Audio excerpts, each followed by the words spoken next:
दोस्तों, क्या कभी आपने गौर किया है कि जब भी देश की सुरक्षा की बात होती है तो हम ज्यादातर भारतीय सेना यानी कि इंडियन आर्मी, नेवी और एयर फोर्स इन्हीं का नाम लेते हैं, जिन्हें आर्म्ड फोर्सेस यानी कि सशस्त्र बल कहा जाता है। यही हमारे दिमाग में सबसे पहले आते हैं। या फिर हम सभी सैनिकों को इन्हीं 3 कैटेगरी में बांटकर देखते हैं, खासकर आर्मी में।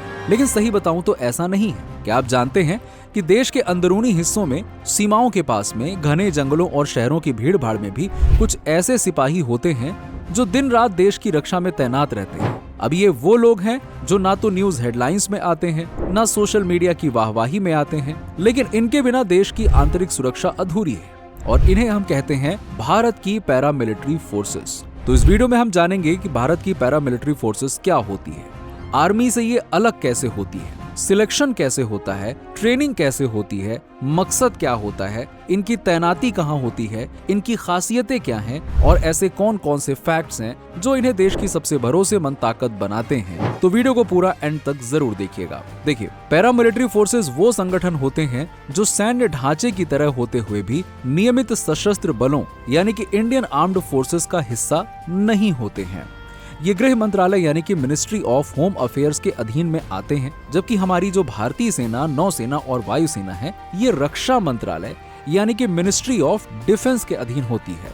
यही सबसे बड़ा फर्क है इन दोनों सिस्टम्स में। देखिए, भारतीय सेना का प्राथमिक उद्देश्य है बाहरी दुश्मनों से देश की रक्षा करना, जबकि पैरामिलिट्री फोर्सेस का मुख्य काम है देश के भीतर की सुरक्षा सुनिश्चित करना, जैसे कि आतंकवाद, नक्सलवाद, सीमा पर घुसपैठ, दंगे और अन्य आपातकालीन स्थितियों से निपटना। अब आप सोच रहे होंगे कि जब आर्मी है तो फिर इनकी जरूरत क्यों पड़ी? असल में बात यह है कि भारत जैसे विशाल और विविधता वाले देश में सिर्फ सेना के बूते आंतरिक सुरक्षा की जिम्मेदारी निभा पाना संभव नहीं होता। इसीलिए सरकार ने अलग अलग विशेषताओं के साथ पैरामिलिट्री फोर्सेस बनाई हैं, जो देश के हर कोने में जरूरत के मुताबिक तैनात की जाती हैं।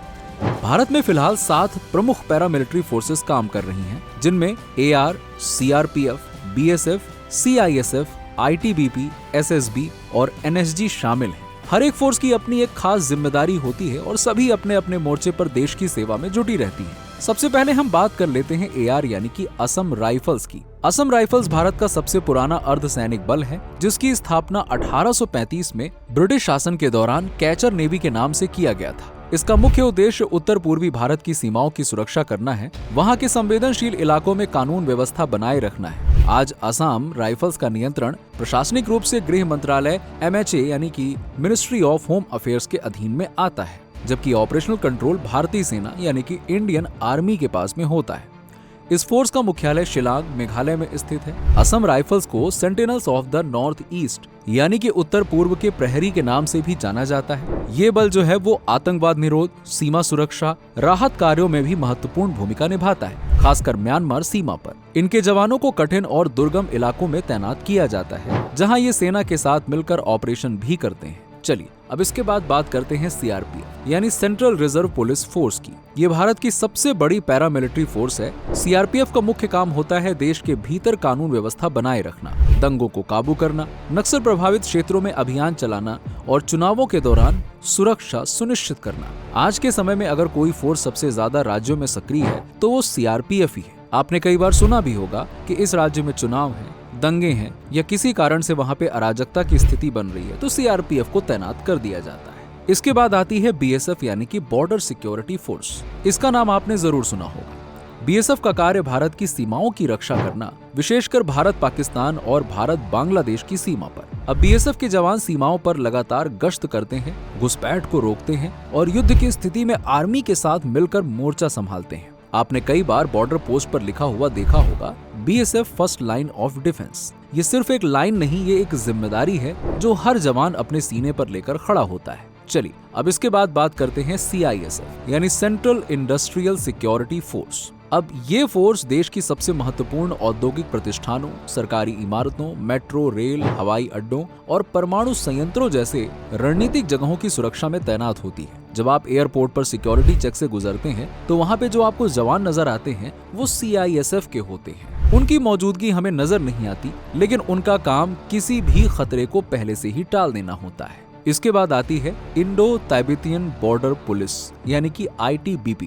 अब इनकी बात करें तो इनका काम सबसे कठिन कामों में गिना जाता है। ITBP के जवान भारत चीन सीमा पर अत्यधिक ऊंचाई और बर्फीले इलाकों में तैनात रहते हैं, यानी -30 डिग्री से नीचे के तापमान में ऑक्सीजन की कमी के बीच ये जवान दिन रात देश की सीमा की निगरानी करते हैं। ITBP की ट्रेनिंग इतनी कठिन होती है कि आम इंसान उस वातावरण में एक दिन भी टिक नहीं पाता है। अगली फोर्स है SSB यानी कि सशस्त्र सीमा बल। इनकी जिम्मेदारी होती है भारत नेपाल और भारत भूटान सीमा की सुरक्षा करना। ये सीमाएं खुली हुई हैं, इसीलिए यहाँ सुरक्षा का तरीका थोड़ा अलग होता है। SSB का काम सिर्फ निगरानी करना नहीं होता, बल्कि सीमावर्ती गांवों में जन जागरूकता फैलाना, स्थानीय लोगों के साथ तालमेल बनाना और मानवीय दृष्टिकोण से सुरक्षा व्यवस्था को मजबूत करना होता है। इसके बाद अंत में बात करते हैं NSG यानी कि नेशनल सिक्योरिटी गार्ड, जो कि एक स्पेशल फोर्स है। इसे आमतौर पर ब्लैक कैट कमांडोज के नाम से जाना जाता है। NSG का इस्तेमाल खास परिस्थितियों में किया जाता है, जैसे आतंकवादी हमले, हाईजैक, बम निरोधक अभियान या फिर किसी VVIP को सुरक्षा देना। NSG ने 26/11 के हमले में, मुंबई हमले में अपनी वीरता से पूरे देश का दिल जीत लिया था और ये फोर्स बहुत ही सीमित संख्या में होती है, लेकिन ट्रेनिंग और काबिलियत के मामले में ये दुनिया के सबसे बेहतरीन टैक्टिकल फोर्सेस में से एक मानी जाती है। अब इसके बाद में सवाल ये उठता है कि इन फोर्सेस में भर्ती कैसे होती है। देखिए, पैरामिलिट्री फोर्सेस की भर्ती प्रक्रिया बेहद कठिन और चुनौतीपूर्ण होती है। सबसे पहले उम्मीदवार को एक कठिन शारीरिक परीक्षण से गुजरना पड़ता है, जिसमें लंबी दौड़, ऊंची कूद, वजन उठाना जैसे काम शामिल होते हैं। इसके बाद आता है लिखित परीक्षा, जिसमें जनरल नॉलेज, लॉजिकल रीजनिंग और गणित के प्रश्न पूछे जाते हैं। फिर होता है मेडिकल टेस्ट, जहां उम्मीदवार के शरीर की हर छोटी बड़ी चीज की जांच की जाती है, जैसे आंखों की रोशनी, दिल की धड़कन, हड्डियों की मजबूती आदि। और अंत में कुछ फोर्सेस में इंटरव्यू या फिर पर्सनालिटी टेस्ट भी लिया जाता है, ताकि ये सुनिश्चित किया जा सके कि उम्मीदवार मानसिक रूप से उतना मजबूत है या फिर नहीं है जितना शारीरिक रूप से है। ये प्रक्रिया बेहद कठिन होती है और लाखों में से कुछ लोग ही इस चुनौती को पार कर पाते हैं। अब बात करते हैं इन फोर्सेस की ट्रेनिंग प्रक्रिया की, जो किसी भी सैनिक के जीवन की नींव होती है। हर फोर्स का अपना एक ट्रेनिंग सेंटर होता है, जैसे CRPF के देश भर में कुल 22 ट्रेनिंग सेंटर हैं, BSF के देश भर में 5 मेजर ट्रेनिंग सेंटर हैं और NSG commando training centre Manesar Haryana में है। यहाँ जवानों को कठिन परिस्थितियों में काम करने की ट्रेनिंग दी जाती है, जंगलों में लड़ाई, बर्फीले इलाके, रेगिस्तान, पानी के अंदर, अंधेरे में और दुश्मन की आंखों से छुपकर मिशन को अंजाम देने की रणनीति तक। इनकी ट्रेनिंग सिर्फ शरीर को मजबूत करने तक नहीं होती है, बल्कि इनका दिमाग भी एक मजबूत हथियार के रूप में तैयार किया जाता है। फिजिकल एक्सरसाइज के अलावा इन्हें मोरल वैल्यूज, रणनीति, हथियार चलाने की तकनीक, बम डिफ्यूज करना और साइकोलॉजिकल वॉरफेयर तक की जानकारी दी जाती है। खासतौर पर NSG और ITBP में तो ऐसे मिशन की तैयारी करवाई जाती है जो शायद आम इंसानों के सोच से भी परे हो। अब इसके बाद सवाल ये उठता है कि इन फोर्सेस को तैनात कहाँ किया जाता है। देखिए, हर फोर्सेस की अपनी एक तय तैनाती क्षेत्र होता है। जैसे AF को उत्तर पूर्वी भारत की सीमाओं की सुरक्षा के लिए तैनात किया जाता है, मुख्य रूप से म्यांमार सीमा पर। CRPF को हम ज्यादातर नक्सल प्रभावित राज्यों जैसे कि छत्तीसगढ़, झारखंड, बिहार और उड़ीसा में देख सकते हैं। इसके अलावा जम्मू कश्मीर, उत्तर पूर्वी राज्यों में भी CRPF की भारी मौजूदगी है। BSF को पाकिस्तान और बांग्लादेश की सीमाओं पर तैनात किया जाता है, जबकि ITBP को चीन की सीमा पर, SSB को नेपाल भूटान की सीमा पर और CISF को एयरपोर्ट, मेट्रो स्टेशन और सरकारी प्रतिष्ठानों में लगाया जाता है। NSG को किसी खास खतरे या हाई प्रोफाइल मिशन के लिए मोबाइल फोर्स के तौर पर तैनात किया जाता है, मतलब कि ये एक जगह पर स्थायी रूप से नहीं रहती हैं। इन सभी फोर्सेस की कुछ खास विशेषताएं भी होती हैं, जैसे CRPF का शौर्य, सेवा, सुरक्षा का नारा उनके हर मिशन में झलकता है। BSF अपने घुड़सवार दस्तों और ऊंट सेना के लिए प्रसिद्ध है, खास तौर पर राजस्थान की सीमा पर। ITBP के जवान 15,000 फीट की ऊंचाई पर भी गश्त करने की क्षमता रखते हैं और पर्वतारोहण में निपुण होते हैं। CISF की सबसे बड़ी खासियत ये होती है कि वो बिना हथियार के भी भीड़ को काबू रखने की ट्रेनिंग पाते हैं। NSG की खासियत ये है कि ये फोर्स सिर्फ ऑपरेशन पर जाती है जब मामला लाइफ और डेथ का हो, जैसे कि आतंकवाद से जुड़ा कोई हमला, विमान हाईजैक या फिर VIP टारगेट्स की सुरक्षा। अब जब जब इनकी जिम्मेदारियों और ट्रेनिंग की बात हो ही रही है तो जरूरी है कि हम उनके बलिदान को भी याद करें। सीआरपीएफ के जवानों ने 2019 के पुलवामा हमले में देश के लिए अपने प्राण न्यौछावर किए। बीएसएफ के जवान रोज गोलियां झेलते हैं सीमाओं पर, लेकिन 1 इंच भी पीछे नहीं हटते हैं। आईटीबीपी के जवान गलवान जैसी ऊंचाई पर खड़े होकर देश के लिए लहू बहाते हैं। वहीं सीआईएसएफ के जवान मुंबई हमले के दौरान फ्रंट लाइन पर थे। एनएसजी ने तो खुद को बॉम्ब से उड़ाने की धमकी के बीच जाकर कई सारे बॉम्ब डिफ्यूज किए हैं ताकि सैकड़ों जानें बचाई जा सकें। इन फोर्सेस की एक और अहम बात यह होती है कि ये लगातार टेक्नोलॉजी में अपग्रेड हो रहे हैं। अब drone surveillance, night vision devices, body camera,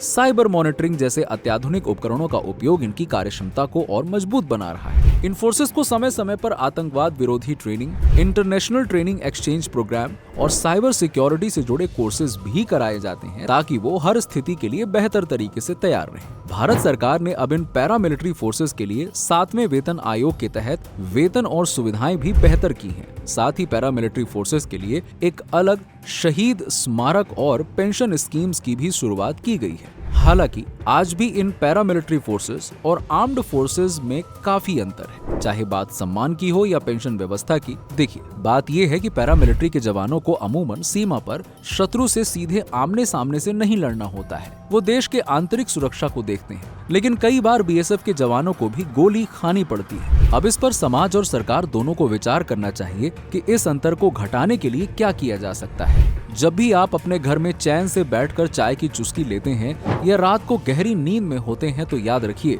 कि देश के किसी न किसी कोने में कोई जवान आपके लिए हथियार लेकर खड़ा है। और ये जवान सिर्फ आर्मी के नहीं होते, ये पैरामिलिट्री फोर्सेस के भी होते हैं। उनके बिना देश की सुरक्षा की तस्वीर अधूरी है। इसीलिए अगली बार जब आप सैनिक शब्द सुने तो AF, CRPF, BSF, CISF, ITBP, SSB और एनएसजी जैसे नाम भी जरूर याद रखें। ये सिर्फ फोर्सेस नहीं हैं, ये देश की अदृश्य ढाल हैं जो हर परिस्थितियों में, हर मौसम में, हर मोर्चे पर खड़ी रहती हैं बिना किसी गिले शिकवे के, बिना किसी प्रचार की चाह के। इन्हें हमारा सलाम है।